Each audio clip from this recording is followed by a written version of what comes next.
UKLO 1 year masters. No IELTS required up to 5 years visa. High visa success rate.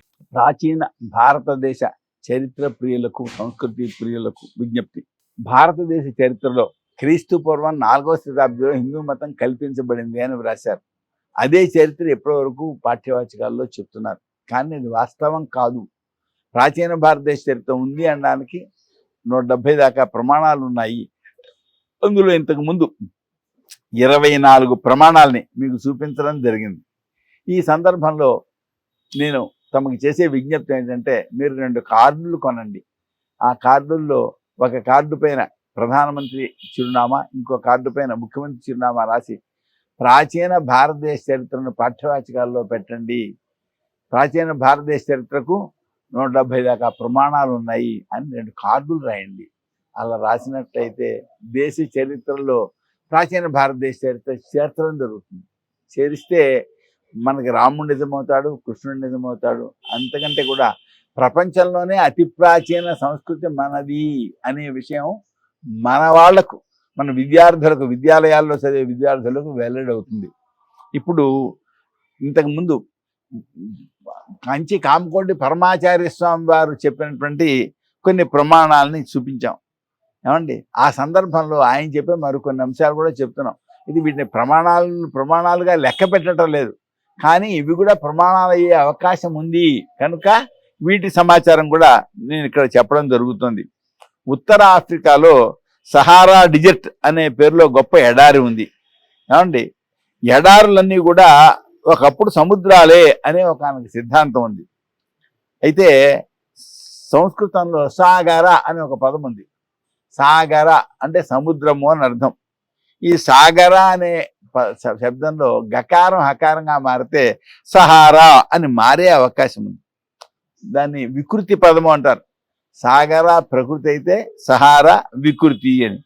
అంటే అక్కడ ఒకప్పుడు సాగర అనేటువంటి పదం వాడుకలో ఉన్నది, అదే తర్వాత సహారా అనేటువంటి ప్రదేశంగా పేరుగా మారింది అని చెప్పాలి. అయితే ఈ సహారా ప్రదేశం ఒకప్పుడు జలమయమై ఉండేదిట, అంటే నీటితో నిండి ఉండేది.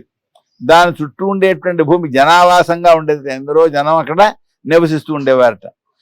వాళ్ళ పేర్లు కూడా సంస్కృత భాషకు సంబంధించి ఉండేవిట. రామశబ్దంతో కూడా జతపడి ఉండేవి అని చెప్తున్నారు. ఎక్కడుంది అంశం? ఎన్సైక్లోపీడియా ఆఫ్ బ్రిటానికా 13వ సంపుటంలో సహారా అనే శీర్షిక కింద ఈ వృత్తాంతం ఉంది. ఇది మన దేశంలోది కాదు, బ్రిటన్లో ఉండేటువంటిది. ఆ బ్రిటన్కి సంబంధించిన ఎన్సైక్లోపీడియాలో, విజ్ఞాన సర్వస్వంలో ఈ అంశాలు ఉన్నాయి.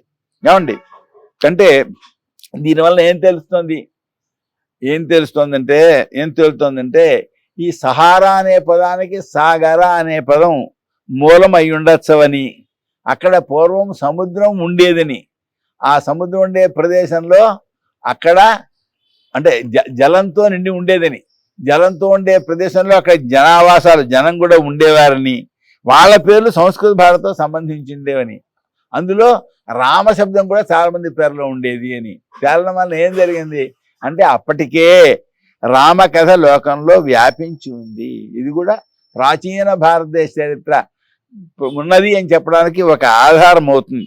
ఏమండి, అయితే ఇంకో ఆశ్చర్యకరమైన అంశం ఏంటంటే మెక్సికో అని ఉంది, మనకి చాలా దూరంగా ఉన్నది. ఈ మెక్సికోలో ఒక పండుగ జరుపుతారు. మన దేశంలో దసరా పండుగ జరుపుతారు కదా, ఆశ్వీజ మాసంలో వస్తుంది. రేపు రాబోయే ఆశ్వీజ మాసంలోనే పాడ్యమి నుండి దశమి వరకు, విజయదశమి వరకు దసరా పండుగ జరుపుతారు. సరిగ్గా ఈ సమయంలో అక్కడ వాళ్ళు కూడా పండుగ చేసుకుంటారు, ఆ మెక్సికో దేశం వాళ్ళు. ఆ పండుగ పేరు రామసీత. చూసారా, మనవాడు కొందరు రామసీత పేరు పెట్టుకుంటారండి. సీత పేరు ఉంటుంది, రామ పేరు ఉంటుంది, అంతేకాకుండా రామసీత అనే పేరు ఉంటుంది. కొందరు నేను విన్నాను, నేను చూశాను.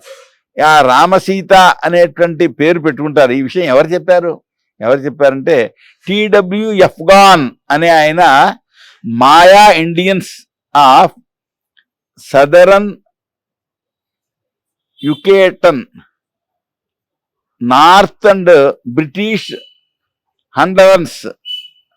హండరస్ అనేటువంటి గ్రంథంలో 24వ పుటలో ఈ అంశం రాశారు. ఎఫ్గాన్ అనేటువంటి వ్యక్తి, మనం రాసుకున్నది కాదు. అంటే దీని బట్టి ఏం తెలుస్తోంది? ప్రాచీన కాలంలో రామచంద్రుని గాథ అక్కడ వరకు వ్యాపించింది. ప్రాచీన కాలంలో ఇదంతా ఇప్పుడు ఈ క్రీస్తు పూర్వం 4వ శతాబ్దం నుంచి ఇప్పటి వరకు మధ్యకాలంలో జరిగింది కాదు కదా. ఇక్కడ ఈ కాలంలో వ్యాపించే అవకాశం లేదు కదా. కనుక ప్రాచీన కాలంలో రామచంద్రుని గాథ ప్రపంచంలో మిగిలిన దేశాలకు కూడా వ్యాపించింది.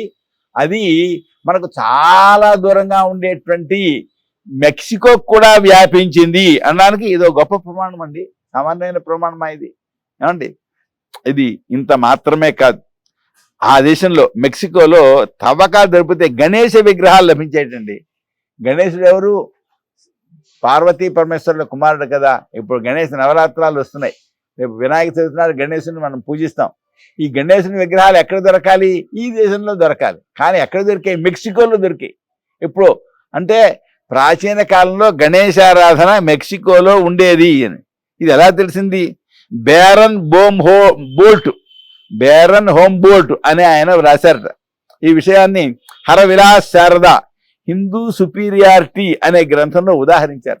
హరవిలాస్ శారద చాలా ప్రసిద్ధమైన పండితుడు. ఆయన తాను రచించే హిందూ సుపీరియారిటీ అనే గ్రంథంలో ఉదాహరించారు.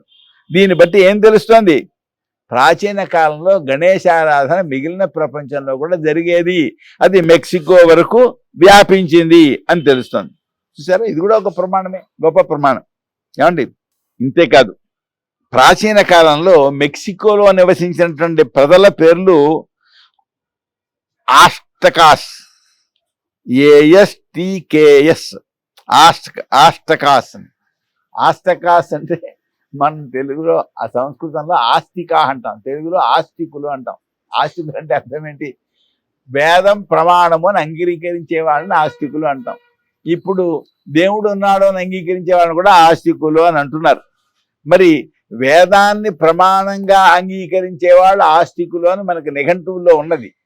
ఈ ఆస్తిక అనే పదానికి వాడుక ప్రచారం మరి మెక్సికోలో ఉంది అంటే అక్కడ ఆస్తికులు ఉండేవారు అని అర్థం. దాన్ని ఇప్పుడు ఆజిటెక్స్ అని పిలుస్తున్నారు. పదం మార్పు వచ్చిందనమాట. ఆజిటెక్స్ అంటున్నారు. ఇప్పటికీ ఉంది ఆ వాడుక. కానీ పూర్వం ఆస్టకాస్ అంటే ఆస్తికాస్ అని పిలిచేవారు అనమాట. మరి ఇది గొప్ప ప్రమాణం కదండి. ఏది వేద ప్రామాణ్యాన్ని అంగీకరించే జాతి మెక్సికోలో పూర్వం ఉంది అంటుంటే క్రీస్తు పూర్వం 240లో మరి ఆ హిందూ మతం పుట్టడం ఏమిటి? ఎలా కుదురుతుంది అది? అంతేకాదు, దక్షిణ అమెరికా ఉన్నది. దక్షిణ అమెరికాకి పశ్చిమ భాగంలో పెరు ఉన్నది. ఆ పెరులో ఉండే ప్రజలు సూర్యుడిని ఆరాధిస్తారు.